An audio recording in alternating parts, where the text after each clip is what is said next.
Welcome to a different type of video today. This is going to be the best players for the double game weeks, particularly game week 26, but I'll also talk about the two teams that are doubling in 25 in Brighton and Man United. So let's get straight into the video. Before we begin, a massive shout out once again to all channel members, especially Aranya, Yarang and Rock and Roll for being in the Captain and Legend tiers. And remember, check out the description below and you can see the perks for each of these tiers. And if you're a legend, you can get exclusive early access to my videos. But without further ado, here we are. And with Liverpool, I think it's quite obvious the three players you want to go for: Salah, Trent and Robertson. And we're going to highlight Trent in particular in terms of the stats because we already know how good Salah is. And in game week 26, when he's facing Norwich and Leeds at home, you don't want to go without him, in my opinion, because he can do extremely well. He's going to be triple captain and captained by pretty much everyone who has him. And those who go without him are probably going to be not watching the games at all because it's impossible to do so. With Trent, his stats are just absolutely amazing. You know, they're pretty much equivalent to an attacking midfielder. 2 goals and 10 assists. So, yeah, he's not really a common or reliable goal scorer. But with Trent, the amount of assists he gets and the amount of chances he creates is unbelievable. 58 key passes, 12 big chances created. And he hasn't had any big chances himself, but he's the provider rather than the goal scorer. His XG is just over 2, which is okay for a defender, and his XA is over 7, which is absolutely sensational. And in terms of shots volume, it's not too bad. 34 shots, 11 on target, only 10 inside the box, so he's not someone you can really rely on to get that many chances himself. But him and Robertson do pop up occasionally with the odd goal. With Trent, they mainly come from a set piece like a free kick, and we already know how good his crosses are. We already know how good Trent is. I always talk about him being almost a must-have in everyone's team. The same goes for Joao Cancelo in defence. No one else really would I put in the same bracket. And then we have Salah, who I recommend to absolutely everyone, and we already know how good he is. You don't need me to recommend him. Now, the third player, I think right now the best one is Robertson. Jota is still very good, so if you have him, you can hold on to him, but there is an argument to actually go for Robertson, especially if you're looking for a replacement for Marcos Alonso, and you have enough money to do so, and also bring Salah back in if you don't have him already. But otherwise, you can just stick with Jota. He's still very good. But other than those 4 Liverpool players, I wouldn't really look elsewhere. I think those are the 4 that you want to be picking from. And a triple up is fine.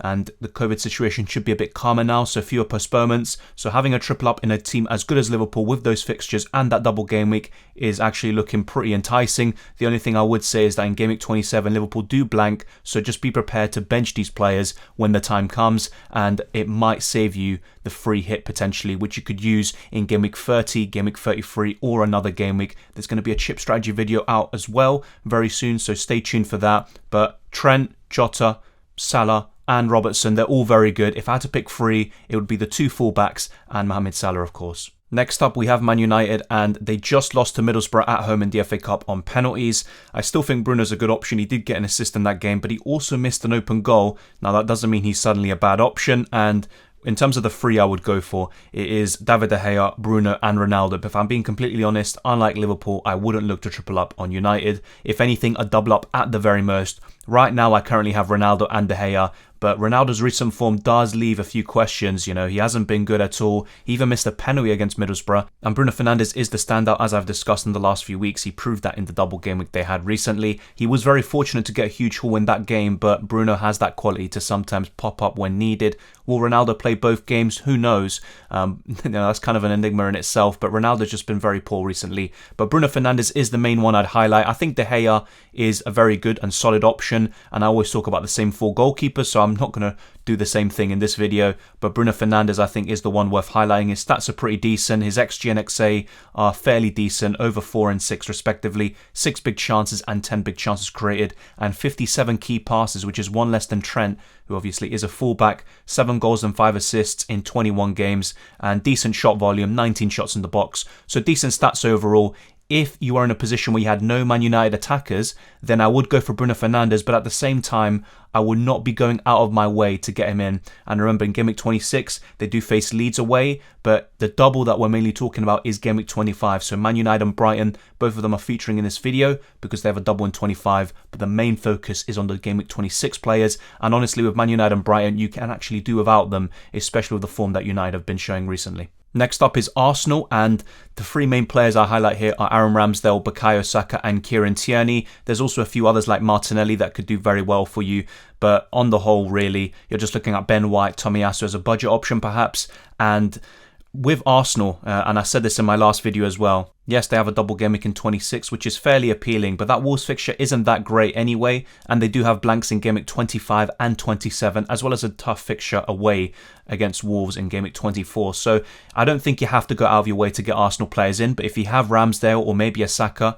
you could actually keep them and hold for those blanks. Just bear in mind though, if in game week 27 you've got triple Liverpool and you've got a double up in Arsenal and maybe a Chelsea player or two, then you might be in a position where you might need to free hit in that game week. So you have to bear that in mind, and if you can, get away with making free transfers and saving the free hit in 27, then that's all fine.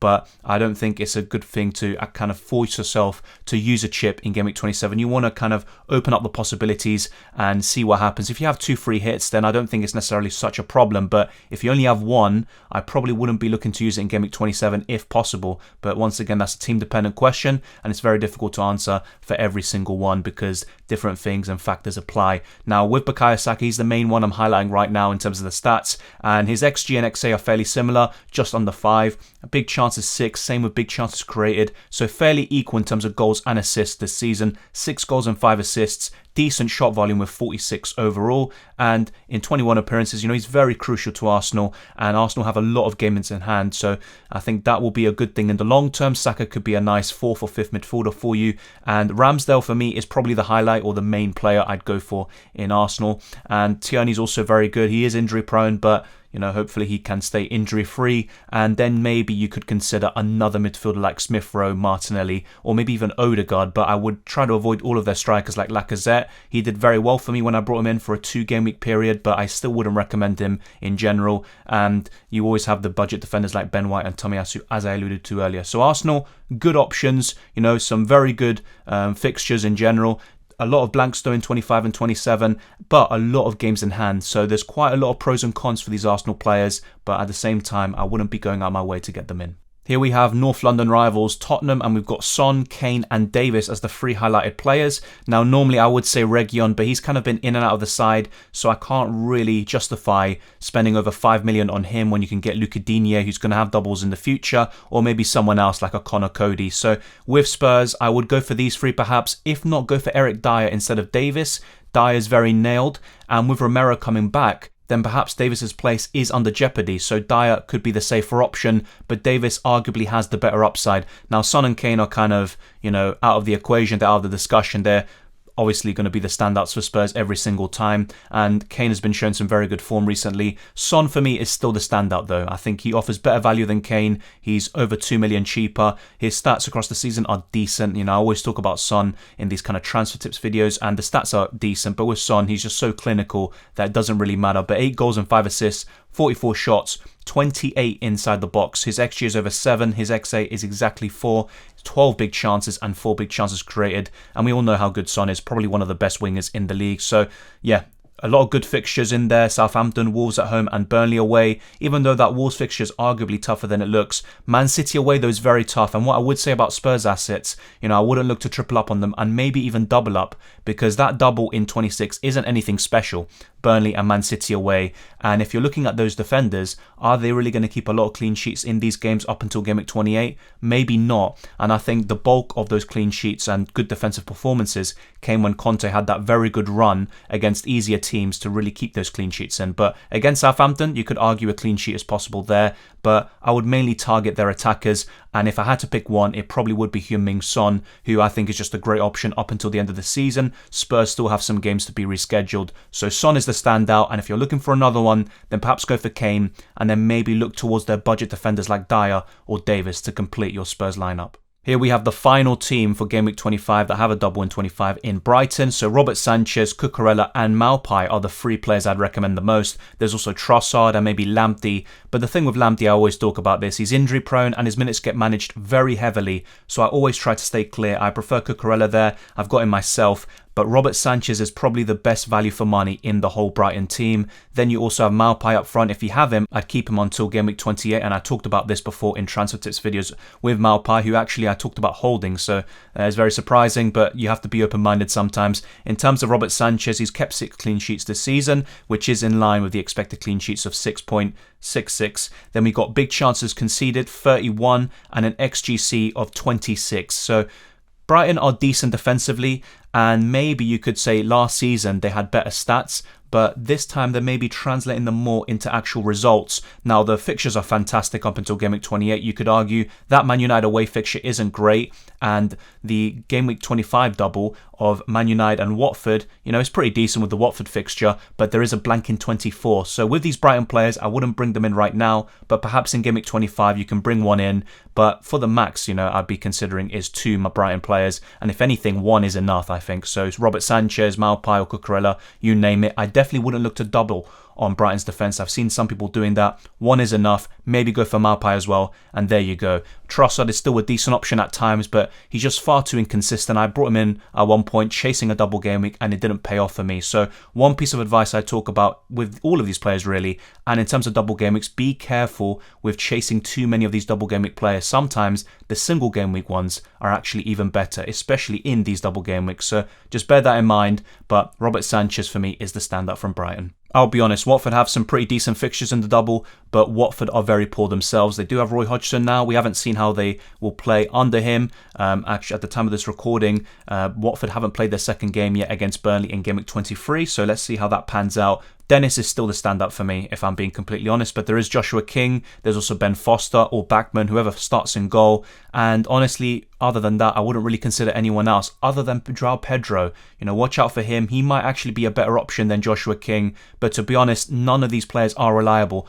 Not even Dennis recently, who has been one of the best forwards this season in FPL. He's the only one I would somewhat consider reliable, but then look at the red card he got in the first game of Game Week 23. But his stats across the season are actually pretty poor, so you could argue that the unsustainability of them is now finally catching up for the Nigerian, but I still think he's a decent player. He's very clinical, or at least he has been this season. He had that very good spell kind of midway through, maybe from Game Week 6 all the way up until Game Week 17-18, where he was being very consistent, but you can't really expect someone around that price and also playing for such a team to really keep that level of performance up. But he's still good. He's still worth considering. If you have him, I would consider holding him, but if you have enough money to go to Edouard and you have no other means to do so, then I would go for Edouard. Otherwise, I'd look to hold Dennis potentially, but at the same time, I am losing patience with him, and I think maybe his spell has finally, come to an end. But if you are looking for maybe a differential, go for João Pedro, and Joshua King is okay, but to be honest with him, he's just not really been that good this season, and he's got decent stats, but he never translates them into goals because he's not that clinical.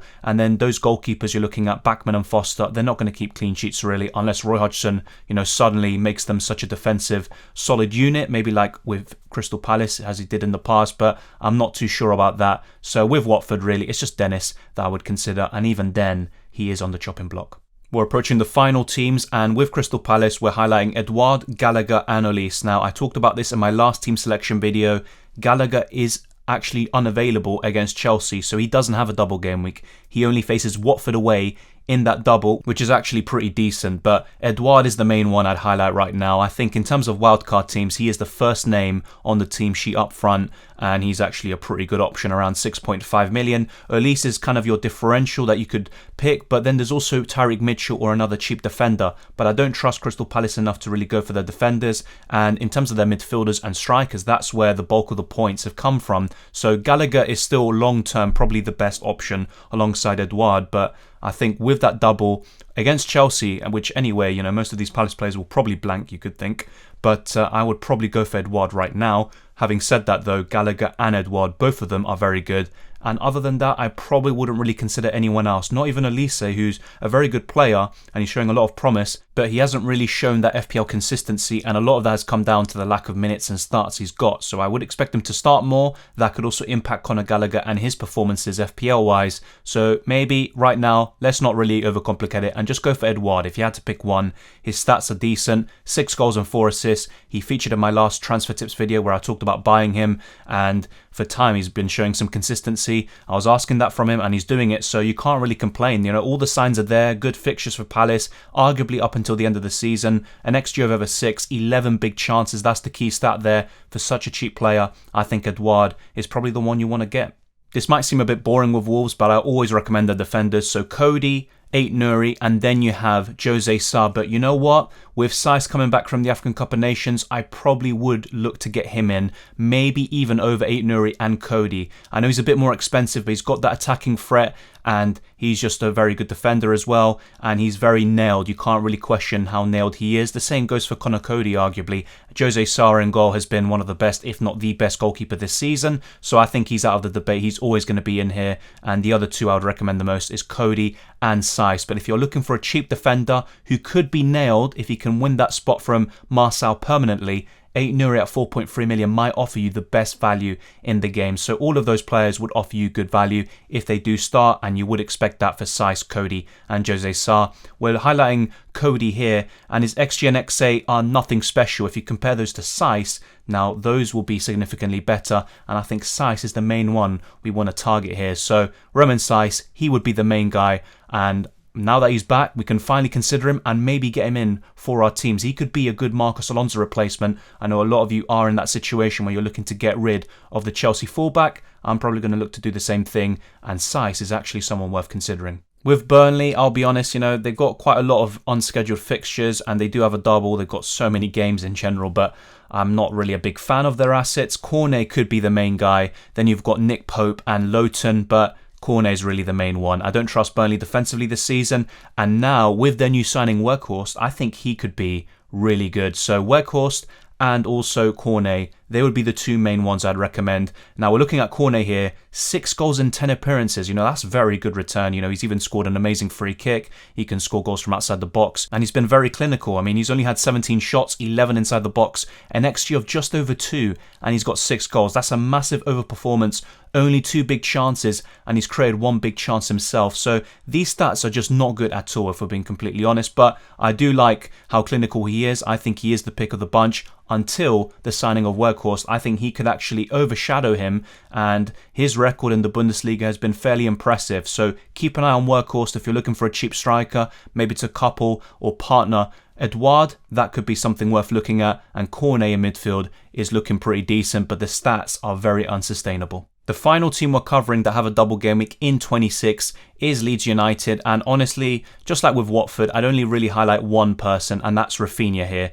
And the others you could maybe consider is Harrison as a differential, or maybe even Gelhardt. Bamford, I mean, he always seems to have an injury. I think he had another injury on top of the original foot injury he had, so that's not looking like it's gonna, sort itself out anytime soon. So Rafinha, keep it simple. He's shown some good form as well, scored for Brazil against Paraguay, and he's been pretty consistent this season, especially in terms of goal scoring. Last season he was mainly getting assists. This time he's actually scoring the goals himself, but he has picked up a knock, so keep an eye on that. I've got him myself, and I'm going to be monitoring that situation, but 8 goals and 2 assists is pretty decent. 59 shots, I keep talking and stressing about this shot volume, which has massively improved from last season. 22 shots inside the box, an XG of just under 6, and an expected assist of just over 5, 6 big chances and 7 big chances created. I would argue that if he had a striker like Bamford in the team throughout most of the season, he would have picked up more assists, so he could have actually been right near the top of the midfielder pile, maybe with 5 assists.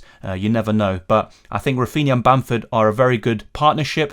Rafinha will only improve when Bamford comes back, if he does come back again this season, and Rafinha will probably be off in the summer, you would think. He's a very quality player, and he could be one of the main reasons Leeds stay up. The double, though, is very poor. Liverpool away and Man United at home, that is not good at all, but Rafinha is still a good player, a very good player at that, and I think that he is the standout from Leeds, so don't overcomplicate it. Definitely don't look to double or triple up on Leeds. I would just ignore all of their defenders and their goalkeeper completely and just focus on the Brazilian. That's it. We've covered all the teams that have a double in 25 and Game Week 26. Let me know what you think of these picks down in the comment section below. Are there any other players from these teams that you would consider? And are there any players that I talked about which you think, I just wouldn't go for them? So thank you very much for watching. If you enjoyed this video, smash the like button and subscribe if you're new around here. Be sure to follow me on Twitter and Instagram, Dylan_RCM, and also the Discord server. All the links are in the description below. You can also join the FPL League, and you can become a channel member, and you can see all the perks that I talked about at the beginning of this video.